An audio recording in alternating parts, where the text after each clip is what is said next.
Welcome. I'm your host, Conrad Chua. If you're new to the show, you can put your questions in the comments field, whether you're watching us on YouTube, LinkedIn, or Facebook. You can start off by putting in the comments to tell us where in the world you're watching this from today. Now, the big story in 2023 is already clear. It's AI.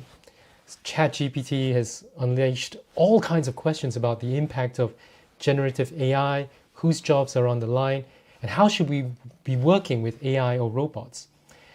But ChatGPT is just the most visible way that machine learning and AI are already being used. Today's guest has built a company that on AI, hardware, and a business model to do robot grocery deliveries. Ahti Heinla is co-founder and CTO of Starship Technologies, the company that has grocery robot deliveries here in Cambridge, elsewhere in the UK, and in college campuses in the US. So thank you so much for joining us today, Ahti. Hello, everybody, and hi, Conrad, and thank you for inviting me here. We're also joined by Shinichi Nikuni, an MBA alum from Cambridge, who is a founding managing partner of Nordic Ninja. It's a VC fund that focuses on deep tech in the Nordic regions, and they are also an investor in Starship Technologies. So welcome, Shin. Hi, nice to meet you. I'm Shinichi Nikuni, and very happy to join this one as an alumni of the Cambridge Judgment School. And as I said, I'm originally from Japan, but I'm joining here from Helsinki, Finland. Looking forward to this. Thank you. Great. So, Ahti, could you start by telling us what is Starship? So Starship is a company that is developing and operating delivery robots that go on the sidewalk. Like you see on this video here right now, this is replaying what our robots have been doing. Right now, we have actually done more than 4 million deliveries. Our robots go on the sidewalk and they deliver groceries and food to your doorstep. We do typically about like 15-minute deliveries in UK. We are live in about, I think, 8 cities in UK and tons of places in the US and elsewhere as well. So this is really happening. We are automating the movement of things in the world. And Ahti, there's obviously been a lot of interest in autonomous robots, driving, etc.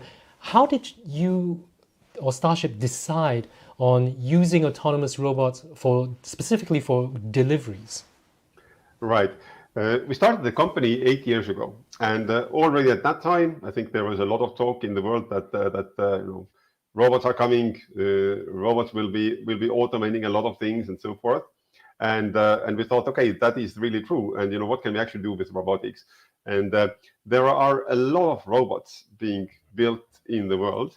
Not all of them, I would say, have actually good scalable business models where really business can be made. And we were actually thinking that what are actually the large scale use cases for robotics, and come to this understanding that delivery is one of them, one of the few places where actually robotics can touch everybody's lives. It's just a massive market.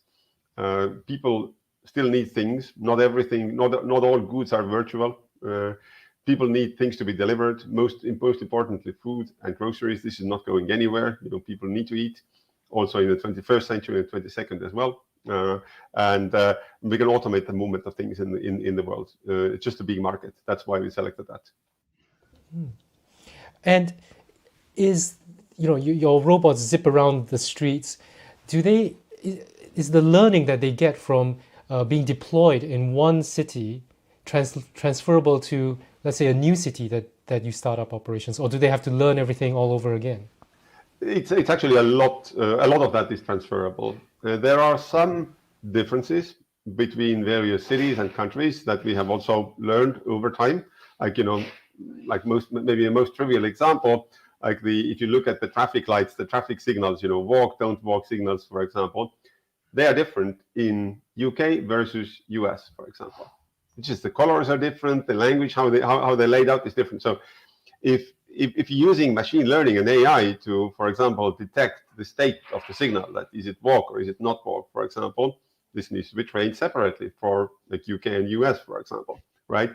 And there's some other differences like that as well. But by and large, still the all of the learning is, most of the learning is transferable. Like if a robot is driving on a sidewalk and there's a pedestrian approaching, and the robot needs to select that, okay, do I pass on the left, do I pass on the right, or do I slow down or something like that? All of that is the same. So 95% is the same. And this is also a reason why this is a scalable technology, why it is the case that we have been able to deploy right now in 40 or more locations in the world. It wouldn't be like that if we would need to develop new robots for every city. That would be a lot more difficult. Does this sort of delivery work for all kinds of cities though? Because I come from Singapore, Shin's from Japan, and over there it's much more heavily built up, very urbanized, lots more skyscrapers, and people live in flats, for example. Is Starship the kind of thing where it will struggle in those kind of environments? Definitely different sort of automation is useful in different environments. Our robots, for example, are not designed to enter buildings or ride up elevators, climb stairs. That's not what we are doing.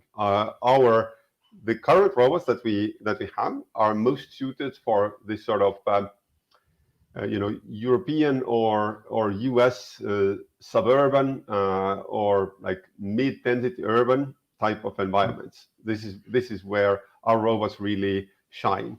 They work in a way that in the environments where people live in housing, which is like individual for one family or maybe for a couple of families, then the robot pulls up on your doorstep essentially, and you go out. You as a customer, you go out, you open your front door, and you take the things out from the robot. And the robot says, thank you for your delivery. It's a really nice experience for people to actually receive a delivery from our robots. In different sort of environments, like for example, high-rise buildings, different sort of robots, might be useful. So it's not going to be just one size fits all, but our size or our model that we have is actually applicable for a lot of US and Europe at least, and we're definitely also looking at Asia as well. There are, I think, a lot of environments in Asia where our delivery robots, as they are right now, would be perfectly applicable. Ahti, why do supermarkets or supermarkets want to use Starship robots? Because quite a number of them already have big fleets of deliveries, vans that are operated by humans. They have that, and these services obviously exist. Grocery and food delivery services do exist. On the other hand, it's not an easy business. It's not an easy business for them. And in particular, it's very hard for them to make any money on this. It's very hard to make the ends meet. And the reason being is essentially that it works as a subsidized business. It works well as a subsidized business. If you look at, for example, what is the minimum wage or what is the living wage that people, want to earn, and then you calculate in the fact that, in 1 hour, one delivery person can do maybe 2 deliveries on an average. And then you divide your desired hourly wage, by 2, and think that our customer is willing to pay that much, and they are not. Often they are not. So the unit economics wise, the delivery, even though it exists right now, the companies that are operating this are struggling. And our robots offer a better unit economic solution for some part of the market. We cannot not be taking all of the deliveries. Obviously, our robots are not large enough to deliver some huge, large packages, for example. They just don't fit into a robot. Also, distances. Our robots are not really designed to transport something from one end of the city to another. It's more like this, 1 or a couple of miles, radius. So our robots are not taking all of the deliveries, but our robots offer a solution to the grocers and to the delivery companies how they can automate and make the deliveries work in a more economical way and also more sustainable way. Sustainability of the deliveries is actually super important. If you think about, how much the CO2 emissions are caused by not the people doing deliveries. It's not the people that is important there, but the cars that they're driving, or whatever vehicle that they're driving. Our robots is so lightweight that it uses so little energy. It uses as much energy as like boiling a cup of coffee to do a delivery. So it's actually the most environmentally friendly way to get your deliveries. It's much better in terms of emissions than any vehicle.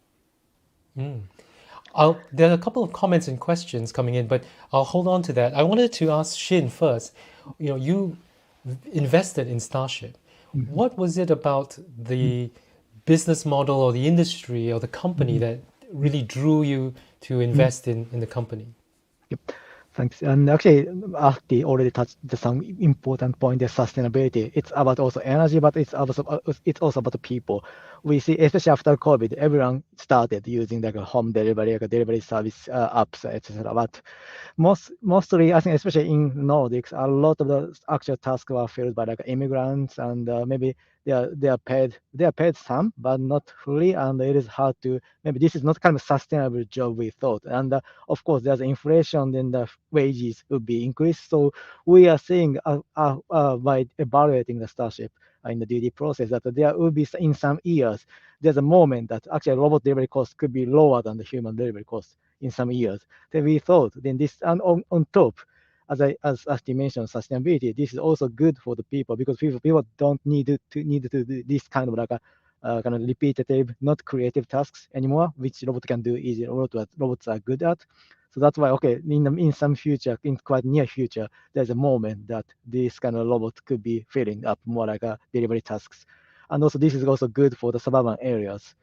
Of course, we admit, I fully agree with Ahti that maybe this is not replacing all the deliveries, but still, if you go to suburban areas, still the delivery option is kind of limited. Even like Tokyo, around Tokyo, also urban Tokyo, you have a different option, but actually there's like a convenience store. Like already you can buy a lot of things, but if you go a bit suburban, still you don't have much options even for the delivery. So that's why we thought that robot could fill a lot of like, larger areas, and by using the autonomous driving, autonomous systems. Great. And I think it's good now to move into some of the comments and questions. So the first one actually is more of a comment, and it's from Carrie, who lives, here in Cambridge. And her kids love the robots. They've nicknamed them Kevin. My 11-year-old daughter calls them badgers. I think that's what they're called. But I wanted to turn this into a question to you, Ahti, which is, at least when I walk around Cambridge, I see your robots, and I see the reaction that children, adults all have. They all love it. It's so cute. And sometimes they treat them almost like a pet or a young child, especially at a road crossing. And they're like thinking, should I help this robot get across the road? Was this part of the design or the technical process when you built these to make them look cute and think of how they would, in a way, how humans would react to them? Right, great question, and especially at the start of our company, when we founded the company, definitely there was a lot of thought process on how would people react to robots on the sidewalk. We didn't have any data, any experience in this because robots have just not been used in public spaces or sidewalks before, but we definitely put a lot of thought into this. And basically thought that do we want to make the robots look like really cute, like let's say Disney-like? Do we want them to look like industrial, maybe like Boston Dynamics, or do we want the robots to look like neutral, which was actually what we settled on, or maybe another alternative would be very futuristic, like a spaceship, or with like some buzzing sounds and something cool like that, right? And we actually decided on this sort of a more of a neutral look, And we definitely wanted to avoid, obviously, that people would have a negative reaction to the robots. That obviously we did not want to have.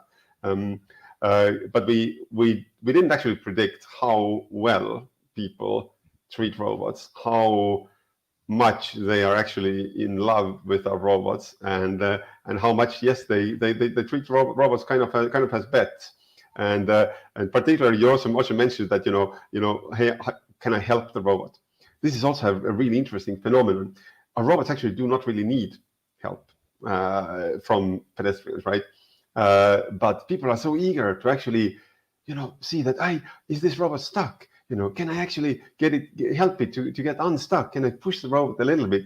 And then actually, we have actually programmed our robots, to in these cases, actually, when somebody helps the robot, then actually the robot says thank you.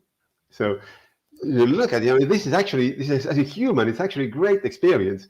You see a robot on the street and you help the robot and the robot says thank you. Like, it's an experience, right? 10 years ago you could never have an experience like that. This is like something new in the world that you can experience, which you couldn't have before. Well, and I think Carrie later on said that the family now calls the guy who collects them at night the modern shepherd. So a couple more questions here. I think there's one, we'll do this very quickly. Rishabh is asking about how do you compete with, let's say, these very fast deliveries that was quite popular at a time during the pandemic. I'm thinking like Gorillas and Getir. Do you find yourself competing on the time? Yes and no. So definitely, yes, people prefer getting things kind of instantly, and this is also a reason why we developed this service, because for a delivery that is you get something next day, just logistics wise, you can plan this as a milk run. You can plan this in a way that as an operator, you load a bunch of these shipments into a van, and the person drives this van and stops every 5 minutes essentially, and drops something off. This actually can be economical. The unit economics with human delivery become really tough when the expectation is this sort of instant delivery, or 15 minutes, 30 minutes, 45 minutes, 5-minute delivery. And this is the thing that we developed our robots for. Our robots driving time typically from the store to the customer in UK is 15 minutes. So we are doing these sorts of deliveries. We are actually specifically delivering typically from the nearest grocery store or some of the nearest grocery stores to enable the quicker delivery times. Absolutely, the world is moving towards that, but that actually makes it the more quick it is, the harder it is to make the unit economics work with the human couriers. And as a customer of one of these 15-minute delivery ones, I can totally see that, given how much vouchers they were giving me to entice me to pay to use their service. And I think the company that used to service me, they closed their operations in like 3 months. And I think we've got someone here on LinkedIn who basically thinks that this agrees with you, that these 15-minute deliveries, it was never sustainable, and it was really something that came up when interest rates were low. I would comment that I think it is actually sustainable with robots. Okay, yeah. But then the model of having a guy cycle to my house in 15 minutes was not sustainable. Yeah. We have this other question, which is, Ahti, how do you approach government or public regulators when it comes to expanding? Do you have to speak with each city, the city mayor or the city public office as you expand? Right. We always make sure that our operation is legal and is in line with the expectations of the cities and communities where we deliver. We are not a company operating in such a way that we just drop our robots without asking permission or anything and then pick up pieces later. That's not how we operate. we have relations with all of the cities. We are right now operational in 8 cities in the UK. All of these cities have expressly allowed us to operate, and obviously we are talking to many more cities as well. There are also a lot of the regions and countries in the world that have actually changed a national law in order to allow sidewalk robots to operate. Like that has been the case in Estonia, for example, and in a couple of other countries as well. I think in Japan also, recently the laws were passed to allow operation of sidewalk robots. In the US, about half of the states in US have actually passed laws to specifically allow sidewalk robots to operate. Essentially, inspiration from Starship. Essentially, we're actually not operating in all of these states, but we are operating in many of them. So the regulators have definitely decided that this is a good thing to do. This is a worthwhile thing to do, and generally, obviously, regulators want to offer new services to the community. Cities generally love it, and some time ago, like 4 years ago, 5 years ago, when we were just doing our first deliveries, and we were just starting out our operation, we were inventing a new category. Then for a lot of the regulators, there were questions that, okay, what about safety? Have you proven that this is safe? How safe this is? Right now, when we have done more than 4 million deliveries, and we have a good safety record, people see that this is an inherently safe technology, and especially the robots on the sidewalk. This is not like a self-driving car. Like everyone knows that cars. I mean, accidents could happen in theory. Obviously, the technology is built to be safer than humans, but still could happen. But with a sidewalk robot like ours, it's just you can see inherently that it's fairly safe technology. Even if the robot collides with a person, the person doesn't really get hurt. It's not. Of course, with unfortunate circumstances, potentially accidents can happen, but people see that it's a safe technology. A follow-up sort of question, I think just to zero in on Vimal would be, you talk a lot about the safety aspects of regulation. Has there been any questions about privacy aspects, because you've got sensors, cameras on the robots? Definitely. Also the GDPR definitely has been influencing our work, and also the way how we have built the technology. But ultimately, this is solvable. Ultimately, it is possible to, and we have done that, to build our technology in such a way that these concerns or these questions are answered. And there's a lot to do with like retaining data. Where does the data get stored, and where is the processing happening, and so forth. Like, for example, our cameras are not actually high resolution cameras. We don't actually need that. We don't need cameras that are accurate enough to like record people's faces, for example. Our cameras are actually too blurry to do that. They don't need that, because they are designed to identify that, hey, there's a car coming on the left. You don't actually need a high definition camera for that. So these things we have all worked out. I would say for regulators of all sorts of autonomous technologies, safety has been probably the number one concern, but this is also solved for us. Maybe at one point from the investor side, it was very clear that from the beginning that this is only for the robot delivery, not for like a security robot. Like, of course, theoretically the robot can be used for security purpose. But you would lose the value proposition clearly. So as an investor, it was good that the management is really committed also to make this delivery automated, but not for other things. We have a question from actually a faculty member here at Cambridge. So Virginia. She teaches a class about the future of work, actually. So I think this is why her question is, for organizations interested in using Starship, does the company supply technical and coordinating support, or do you expect firms to hire and expand their own staff skill set to deploy this technology? Absolutely, good question. And as we are signing up new partners and new commercial customers, for our service, these are also the things that we are negotiating with them. generally we are a turnkey solution. We offer, for example, things like, if you deploy our robots, the robots from time to time, they do need maintenance, for example. Anything that moves sometimes also breaks. We need to service the robots, replace the parts, and so forth.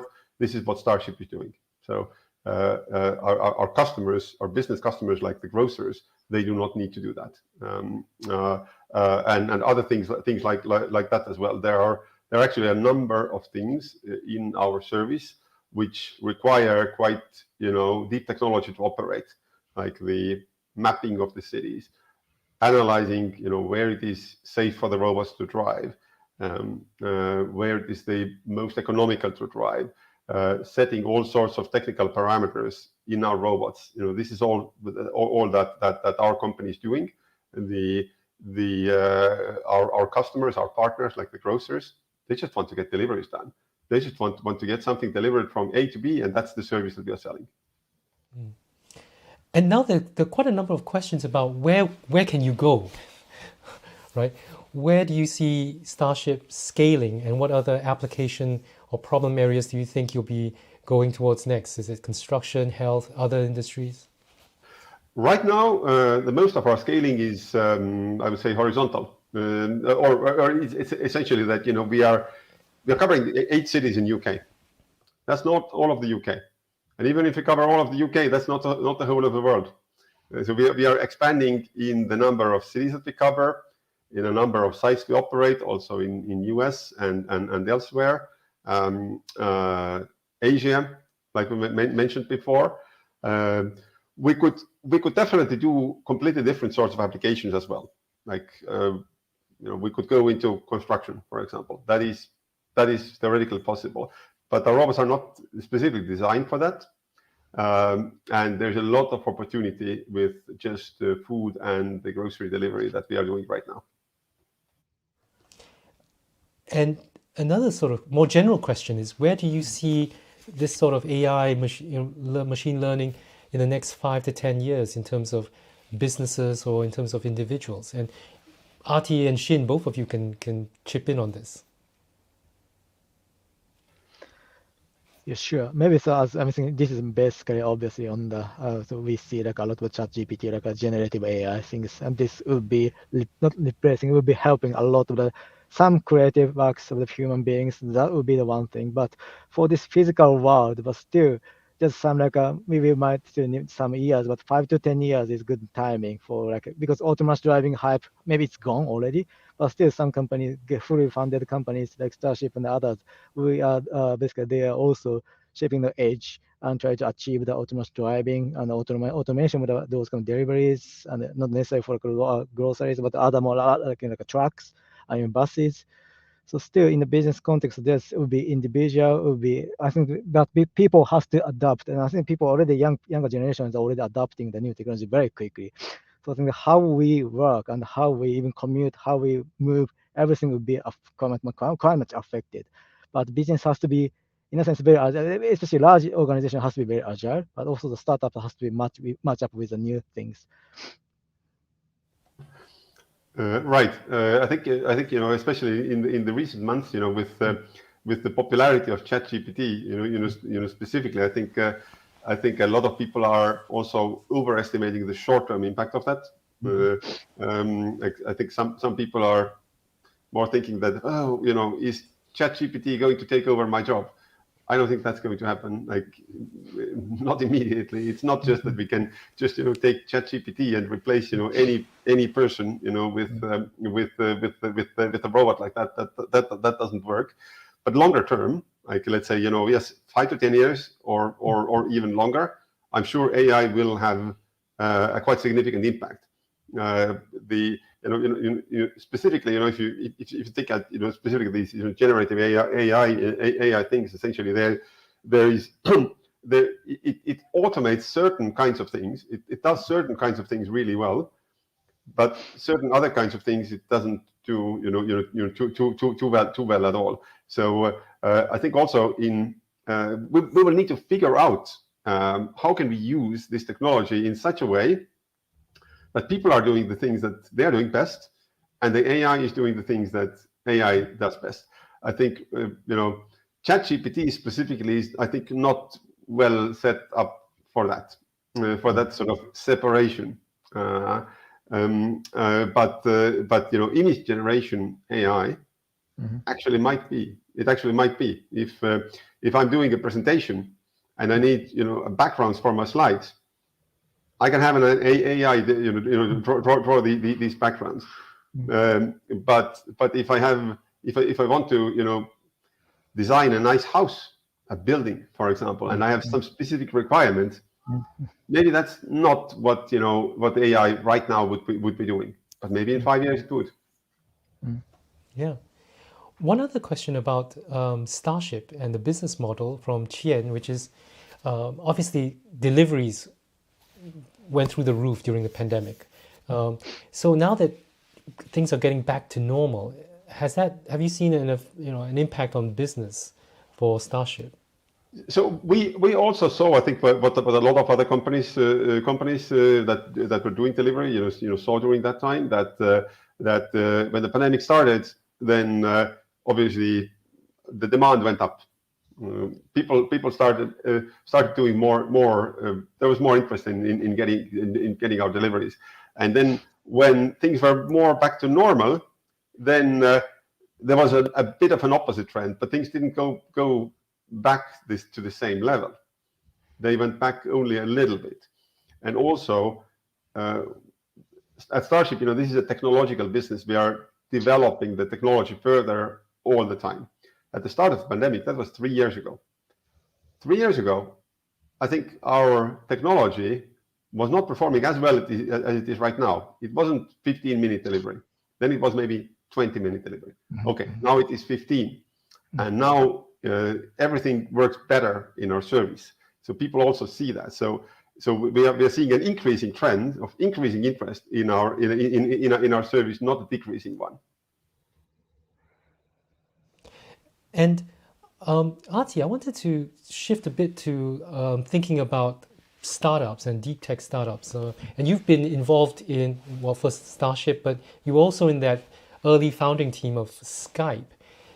If you look back, is there a playbook or a pattern in terms of how these companies that grew from a very strong technical background started to really flourish and become strong businesses? Right. I think there are definitely some commonalities. I was one of the founding engineers of Skype. I was around the table when Skype was founded. I was the chief technical architect and built a lot of the early software at Skype as well. And I think there are some similarities between Skype and Starship in the way that we were both using technology to do something that wasn't kind of possible before. And just like with Skype, we popularized the concept of people could use internet to do calls and also chatting as well. Skype was one of the first chat apps essentially. This was kind of the world first at the time. Some of the base technology existed, like voice over IP existed also before, just like robotics existed also before Starship, right? But we were the first company to popularize robotics in public spaces, and Skype popularized voice over IP as a mass market technology. So when we founded both of these companies, we were product centric in the sense that the whole motivation, also my own entrepreneurial journey, why have I started companies? Is it that because I want to make huge amounts of money? No, not really. I want to change the world. And I'm thinking, how can I use technology and my technological skills to change the world and offer the services that were not possible before? I am not really interested in seeing that, hey, there's this super successful startup in the US and I'm now, copying this in Europe, for example. That's not my bread and butter. That's not what I'm doing. I'm trying to do something which is completely new, and I'm trying to use deep tech to do that. There are other kinds of entrepreneurs whose driving force is different, but this is my driving force. And Shin, you obviously have seen a lot of deep tech startups in the Nordic region. Do you see a certain pattern in terms of how these companies develop and scale the way that Ahti was talking about? I think from my perspective, for the Nordic Baltics region, the success of Skype was very important because maybe 100-ish people ran the playbook for how to scale globally and how to get exit fully. Then I think that a lot of people like Ahti started a new company like that. Then this is also adding the new angel investors, like somebody who started a VC, but who can understand the technology company deeply. I think this is very important step for for them. We see similar, not exactly same patterns, but we see a lot of a lot of business founders and the technology founders are coming together to grow a deep tech company. But still, if I see the Nordic Baltic investors, there's not many actually like deep tech investors who can put, especially the hardware related technologies. But still, maybe I don't say the majority, but still quite many VCs still like to invest only in the software. But it is changing, especially if you consider the impact to the society, impact to the economy. We have to solve not only the software-related problems, but also have to solve something related to hardware, which is essential for our lives and human being as a human being. And Ahti and Shin, I wanted to ask another question, which is, in our business school, I see so many graduates who want to work for tech startups. What advice would you have for a business school graduate, whether it's an MBA, an executive MBA, who wants to make that kind of career transition? Maybe Shin, if we start with you and then go to Ahti. Yeah. Actually, I co-founded the startup from the Cambridge as a Cambridge spin-off just after MBA with my friends at Cambridge Department of Chemistry and Engineering. The company was in relation to the hydrogen-related technology, and it was not good timing, to be honest, because it was like 2014, 15, just the end of the clean tech bubble, so to say. So timing was not right, but the company survived. But unfortunately, I have to leave. But still, my advice, if I can make any to that, I think we should jump on some like early stage team or founder, even start considering to find other founder to create a company. Then you can learn something a lot. Actually, that learning helped me to how I should behave as an investor side. Even though I became again the founder and the investor side, and I really wanted to help like that kind of deep tech founders like Ahti, and trying to change the world. Right. My advice would also be actually the same, that try to join an early team of a startup. I would actually not give the advice of straight out of university to go and found the startup on your own. You can do that, of course. Nobody is forbidding you to do that, but your chances of success are higher if you actually have worked on an existing team before. Startups, I think the internal life of startups is like early stage startups are very different from more established companies. I would say everything is much more dynamic and much less systematic in the sense that decisions are done very quickly. There is very high uncertainty that we don't know, are we going to get this customer next month or not? Are we going to deploy in Japan or not? Are we going to manufacture 1,000 robots? Are we going to manufacture 500 robots? There's a lot of there's differences, that there's decision points that need to be then executed super quickly in order to make these things happen. We can't plan ahead for a year or something like that, or we couldn't plan ahead for a year when we were at a very early stage. Now that we're actually much more mature, we can actually plan ahead for a year. There's some projects that we are planning right now ahead for a year. About 5 years ago, we could only plan ahead 3 months, I would say. And it takes a certain kinds of people and mindset to actually survive in an environment where you can plan ahead for just 3 months. Ahti, I want to follow up on that point about how you said in the life cycle of a startup, in the beginning, you've got a small team, you need to work really fast, there's not much structure to things. But then as you grow, you get more structure, you can plan ahead, and you need different kinds of people or different kinds of mindsets and skills. How do you see, from your own experience, to manage that kind of transition from a different, from that very small, we're just scraping through, to now we can we need to think longer term so that people like Shin would invest in us? I would say it is this transition is continuous. It's happening as the company grows, and it is a lot of management, which is ultimately communication. So a lot of communication, alignment between people, but gradually also as the company matures, then actually people also change.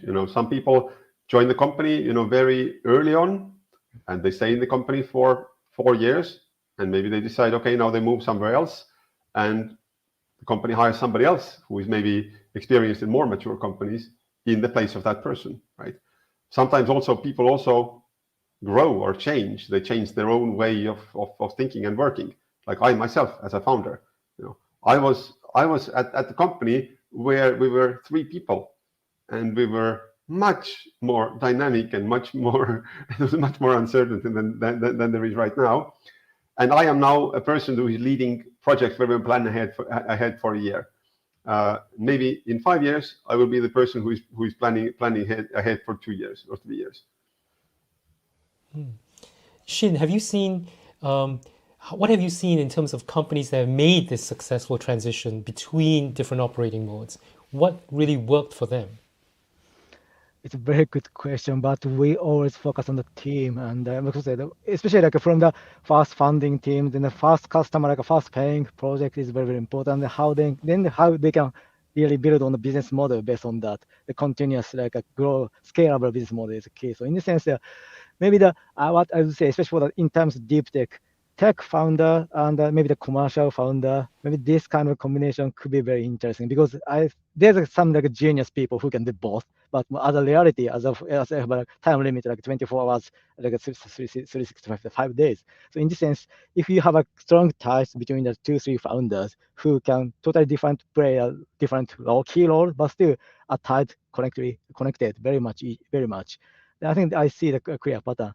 Then as an investor, we'd like to see, even though we are investing like as a ninja, we invest in a Series A, Series B stage like Starship, but we like to see know the company, the founders already, or even like from the beginning, like from the seed stage, so that we can keep in touch. And communication, as Ahti said, also communication to the investors is important, so that we are make sure that okay, this is the right team. Even though there's some mistakes, some setbacks, of course that is happening because the people are not always perfect, but still we can see like okay how they can solve the problems. This is more important to understand when we decide to invest.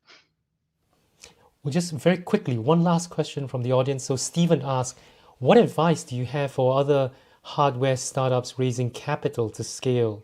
Should they use VC or debt or other sources?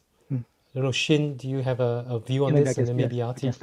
Maybe still see around maybe early stage. They are currently in the under Europe, like a lot of the governments putting some like a subsidy, like a grants. Should be leveraged first. Then the Series A-ish stage, I think still the equity will be the most part. Then you have to find the right VC who can be tolerant on the risk of the hardware. Maybe after Series B or later, if you can really build on the business model and based on hardware, then you can make a forecast based on how much this hardware business can generate a cash flow. Then you can leverage more like a venture debt or like other like a bank debt. It's more like becoming more like a project finance model, hardware by hardware, like asset by asset. Yeah, Ahti, anything you want to add? Right. You completely agree, of course, everything what Shin said, like beyond, Series B, essentially it becomes, finance and based on financial metrics, regardless of whether it's hardware or not, essentially. Overall, definitely hardware startups are complicated to build, also complicated to fund. I would give advice to have your numbers right and have your unit economics good. All right. Well, thank you so much, Ahti and Shin, for sharing your stories and your experience and insights into startups and, of course, the Starship journey. I think we all really enjoy that. And I'm waiting to see when Kevin or the Badger next comes by my street. And I want to thank all the audience as well for with your questions and comments. I'm sorry we couldn't get through all the questions today. You can join us in our next episode where we will look at healthcare. specifically what would healthcare look like if certain parts of it could be thought of or reimagined as utilities, where things can be commoditized and delivered at scale. So we have Professor Stefan Scholtes who will join us, and we'll also have Carter Dredge, a current student in CJBS. He's also the lead futurist at a not-profit health provider in the US. So please join us on the 24th of Feb at a slightly later time of 2:45 p.m. UK time. So with that, I just want to thank once again Shin and Ahti, and I hope to see all of you in 2 weeks' time.